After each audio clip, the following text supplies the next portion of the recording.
Ketika Ibu Gauri datang menemui Jagdish dan mulai menyalahkan Jagdish atas kecelakaan yang dialami Gauri. Bukankah kau sebelum menikah dengan Gauri selalu mengejar-ngejarnya dan berjanji akan membuatnya bahagia? Namun apa yang kau lakukan kali ini hanya nasib buruk yang diterima oleh putriku. Lalu Ibu Gauri mulai menghasut Jagdish tentang Anandi dan mengatakan kau telah berpisah dengan Anandi. Seharusnya dia pulang kembali ke rumahnya. Namun apa yang dia lakukan di rumahmu? Sebenarnya Anandi adalah orang yang munafik karena dia hanya mengambil keluargamu darimu. Seharusnya yang berhak tinggal di rumahmu adalah Gauri, bukan Anandi. Seharusnya kau sudah lama memutuskan hubungan dengannya. Lihatlah Gauri sekarang kecelakaan dan itu penyebabnya adalah Anandi.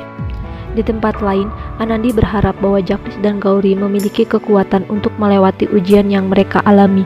Lalu dia ingin menelpon Jagdish untuk memberikan semangat kepadanya.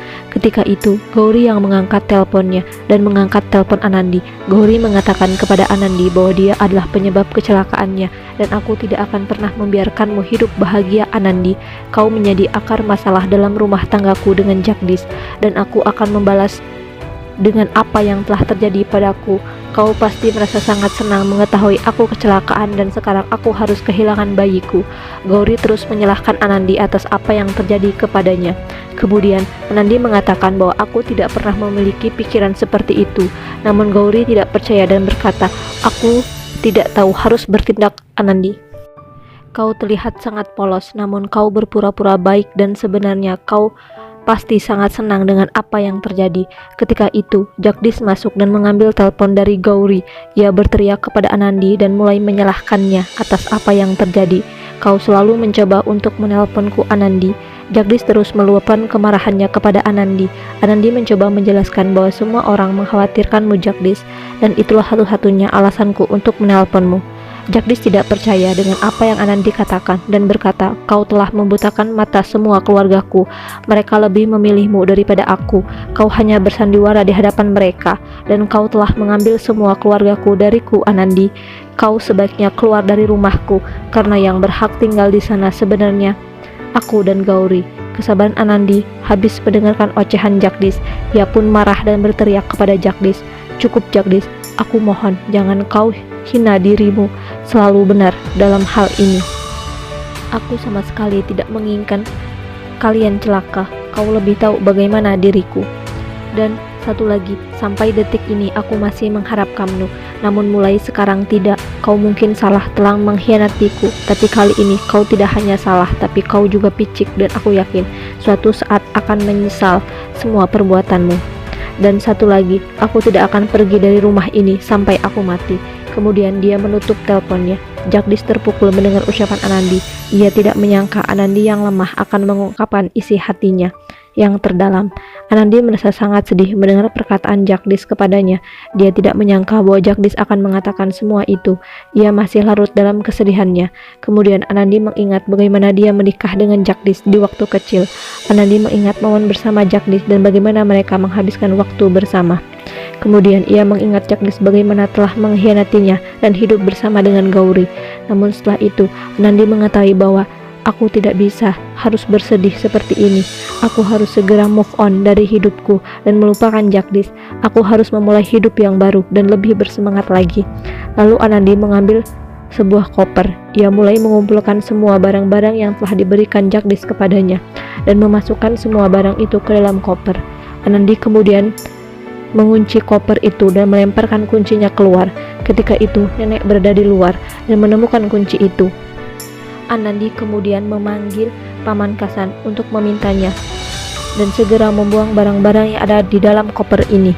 Paman Kasan pergi membawa koper itu. Nenek datang dan bertanya kepadanya, koper siapa ini? Pelayan mengatakan bahwa Nyonya Anandi memintaku membuang semua barang yang ada di dalam koper ini. Nenek merasa ada yang salah, lalu dia melihat gembok dan kunci yang ia pegang. Ia kemudian meminta pelayan untuk membawa koper itu ke gudang. Nenek datang ke gudang dan membuka koper. Ia melihat bahwa barang ini adalah barang-barang milik Jagdish dan Anandi di waktu kecil. Kemudian dia mengingat kilas balik di mana masa lalu Jagdish dan Anandi hidup bersama. Nenek sangat sedih karena akhir kehidupan mereka seperti ini. Di sisi lain, Gauri baru saja pulang ke rumah. Ia merasa putus asa karena telah kehilangan bayinya. Namun Jagdish menghiburnya untuk tidak bersedih dan melupakan masa lalu. Dia mengatakan, kita akan memulai hidup baru lagi mulai sekarang. Gauri masih nampak sedih. Di tempat lain, Madal Singh sedang pergi ke suatu tempat dan seseorang membisikkan sesuatu kepadanya. Madal Singh seperti tidak percaya, namun orang itu mengatakan apa yang aku lihat benar. Lalu mereka pergi bersama-sama. Sementara itu, Asa dan Dr. Abhishek mereka diam-diam bertemu tanpa seorang pun. Tak lama kemudian, Madal Singh dan para penduduk menemukan mereka.